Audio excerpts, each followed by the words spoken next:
Last time, Marcus set down his notebook, picked up a metal rod, rolled his neck, and jumped toward the most feared predator in 17 star systems. Now, he went left, not running, moving. There was a difference, and it mattered. Running triggered chase instinct in almost every predator that had ever evolved under any sun. Moving, controlled, directional, purposeful, was something different, something the Krath'ul's instincts didn't have a clear category for. It turned its head right, tracking him. 2-second delay before the body followed, exactly as the notes had predicted. Marcus used those 2 seconds to get to the Krath'ul's right side, the peripheral blind spot, and he hit the mid-thorax articulation point with the metal rod as hard as he had ever hit anything in his life. The sound it made was not the sound of hitting armor. It was the sound of hitting a nerve cluster through a gap in armor, which is a completely different sound and produces a completely different result. The Krath'ul lurched sideways, not in pain exactly, because pain worked differently in its biology, but in the involuntary motor disruption that a hard impact to a major nerve junction will cause in almost any creature with a nervous system, regardless of how armored it is on the outside. It was a small disruption, half a second, less. But Marcus had been expecting exactly half a second, and he was already moving. He went under the right upper limb as it swung, not quite a swing at him, more a reflexive stabilizing motion, and came up on the inside, between the limb and the body, where the exoskeleton thinned further at the shoulder joint. The metal rod went in at an upward angle against the joint, using leverage instead of strength, because leverage works on physics, and physics doesn't care how big you are. The Krath'ul's right upper limb locked. Not permanently, not even for long, but locked.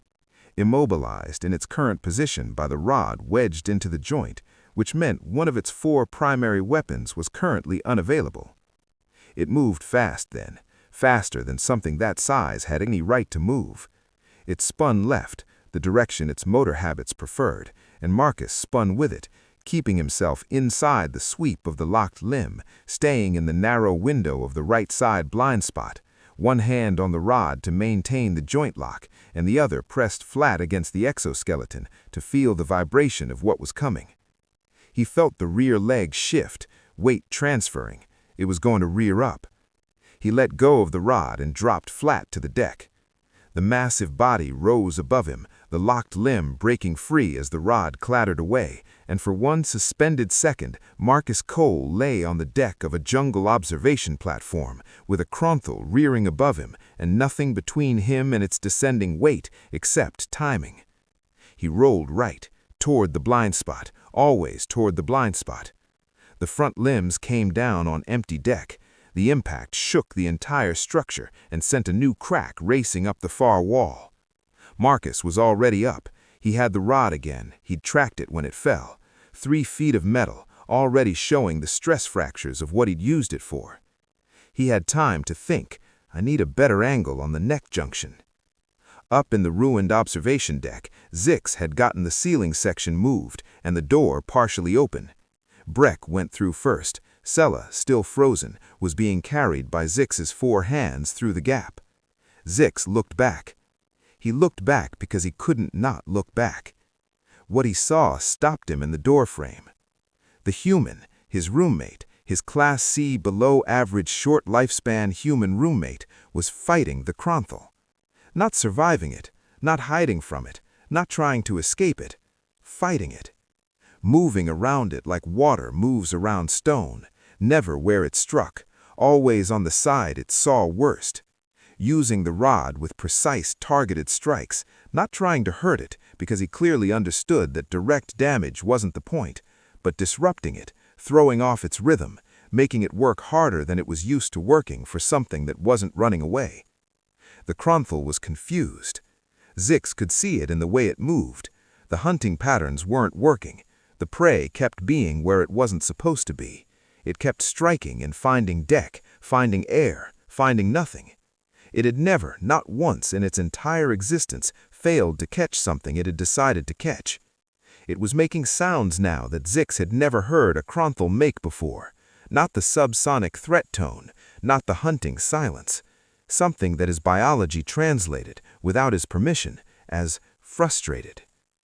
Marcus hit the left shoulder joint and the neck base simultaneously, the rod angled between them, using the natural V-shape of the junction as a fulcrum, and the Krath'ul's head went down and its front legs buckled. Not falling, but down, low. Marcus moved over the back of the neck in one motion, like climbing something, like he had climbed things before, and this was just another thing to climb. And his arm went around the front of the neck, below the jaw, where the exoskeleton plating was thinnest and the blood pressure was highest, and there was a bundle of nerve tissue that Zix recognized from his xenobiology textbook as the Krath'ul's primary sensory relay junction. Marcus pressed both thumbs into it. The Krath'ul went still. It happened gradually, like a machine powering down. First the upper limbs, then the legs, then the head.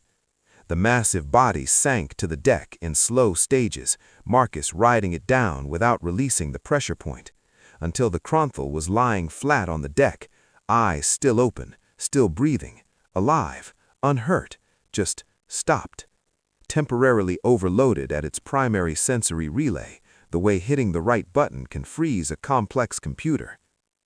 Silence. Actual silence.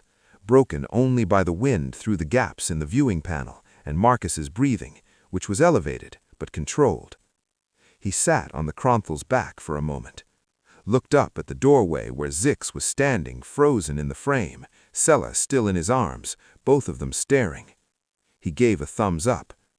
Zix made a sound that his species had not evolved language to properly describe.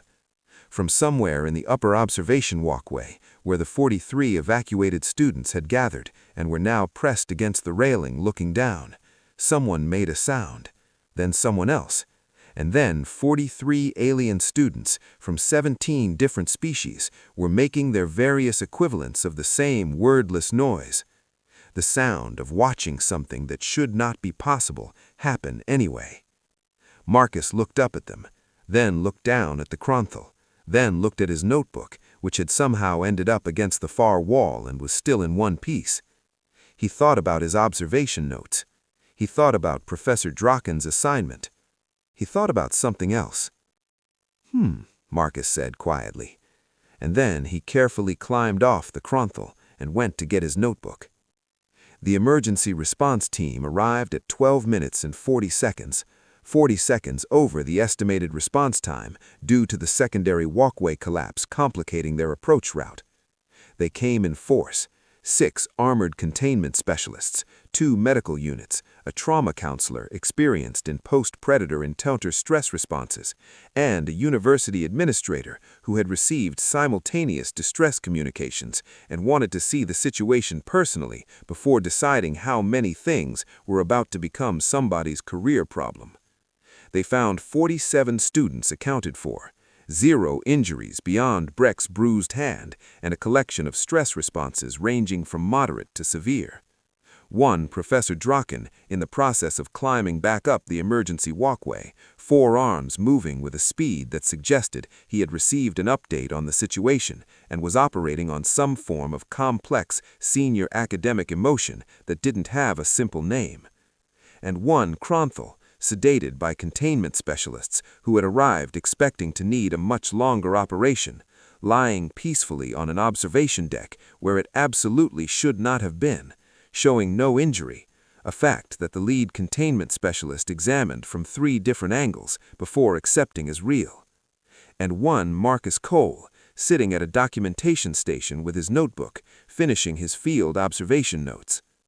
The university administrator, a 7-foot Krath'ul named Coordinator Fass, with 6 eyes, and the expression of someone who had been in administration long enough to believe nothing could surprise them anymore, stood in the doorway and looked at the scene. She looked at the Krath'ul. She looked at Marcus. She looked back at the Krath'ul. "The human subdued it?" she said to the containment specialist beside her.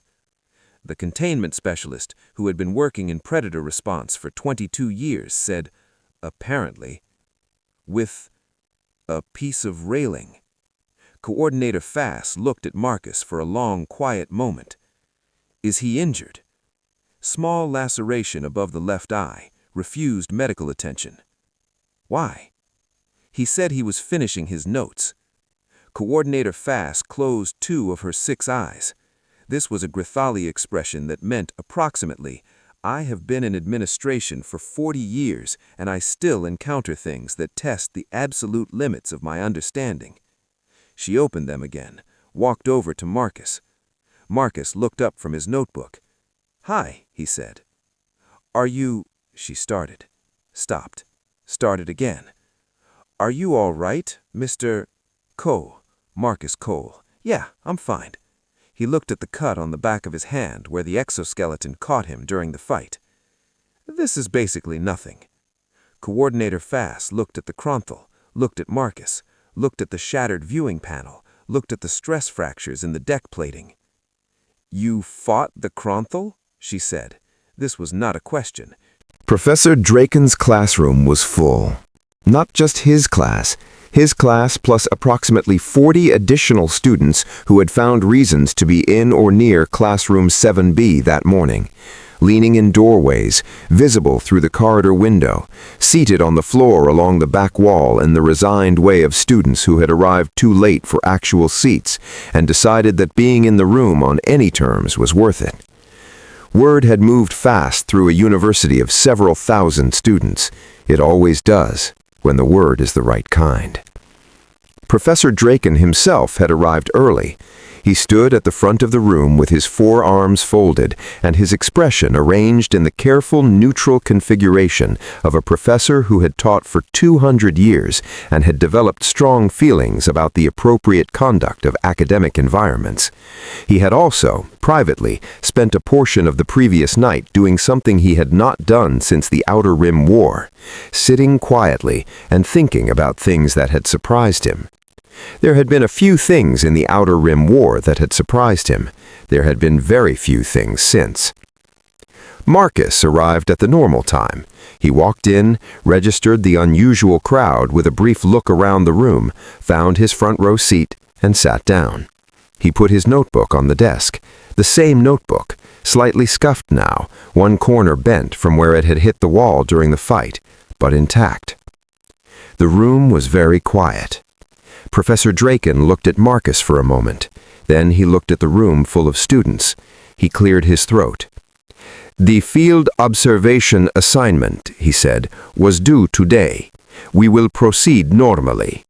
A pause, during which he seemed to be deciding something. "Mr. Cole, as your observation session was interrupted, I will give you the opportunity to submit a partial report without penalty, given the— I finished it," Marcus said. Silence. Professor Draken looked at him. "You finished it?" "Last night." Marcus opened his notebook to the relevant pages and held it up briefly so the professor could see the dense, careful handwriting covering both sides of several pages. Full behavioral observation report, movement patterns, sensory mapping, threat response analysis, notes on the primary nerve cluster location and optimal pressure application for temporary neural overload. He paused. "That last part wasn't in the assignment brief, but I thought it might be useful." The room was so quiet that the ventilation system was audible. Professor Draken walked to the front row and picked up the notebook. He stood there and read. He read in silence for a long time, long enough for the students in the doorway to start exchanging glances. His 3 eyes moved across the pages with the slow, careful attention of someone who had read tens of thousands of student reports over 2 centuries and knew exactly what they were looking at. He turned a page, read on, turned another page.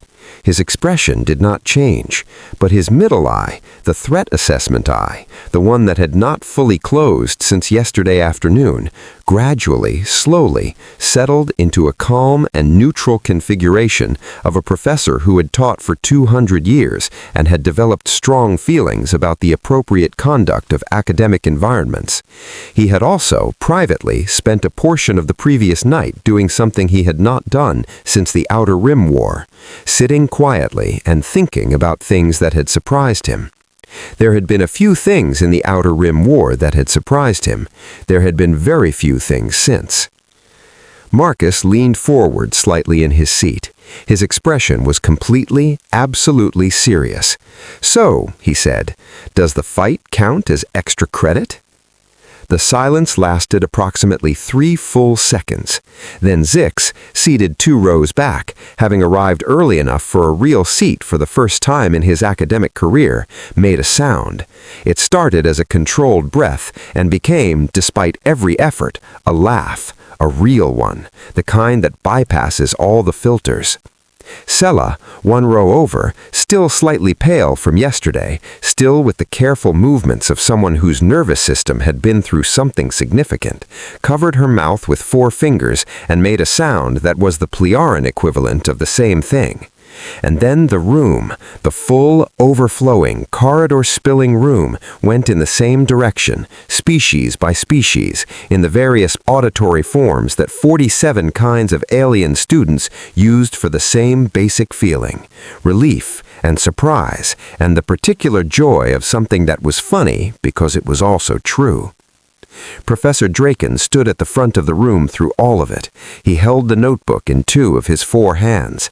His expression remained the expression of a professor who maintained appropriate academic decorum at all times in his classroom.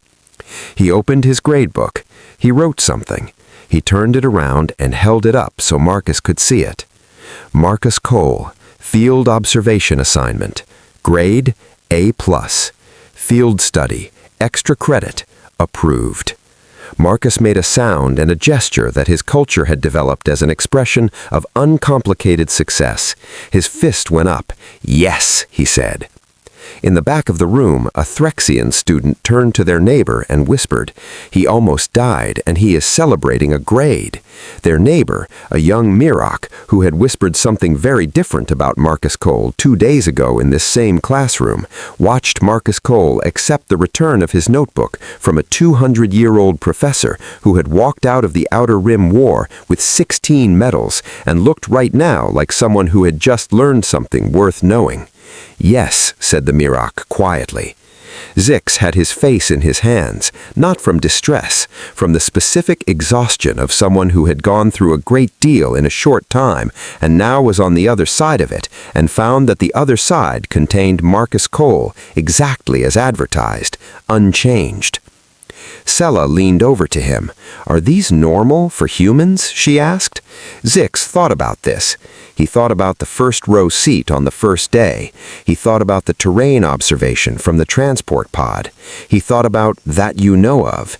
He thought about a 3-foot piece of maintenance railing and a notebook and the calm, easy, slightly curious smile of someone for whom the worst thing that happened yesterday was that his corner got bent. He looked at Marcus, who was already talking to Professor Draken about the next assignment, already asking questions, already leaning forward with that look of someone who had found an interesting problem and was looking forward to it. "No," Zix said, "but I think the galaxy is going to have to get used to it." He paused, whether it wants to or not. The narrator's voice came back in, quiet, final. And so, the Galactic University of Velthar added 1 new line to its emergency protocol manual, not about Krath'ul containment procedures, or observation deck maintenance schedules, or emergency shield redundancy systems. It was added to the section on student orientation. It read simply, "If a human student asks for extra credit, notify security immediately." The end. Subscribe. Humans are just getting started. Like if humans are your favorite alien species. Hit the bell icon so you never miss another HFY story.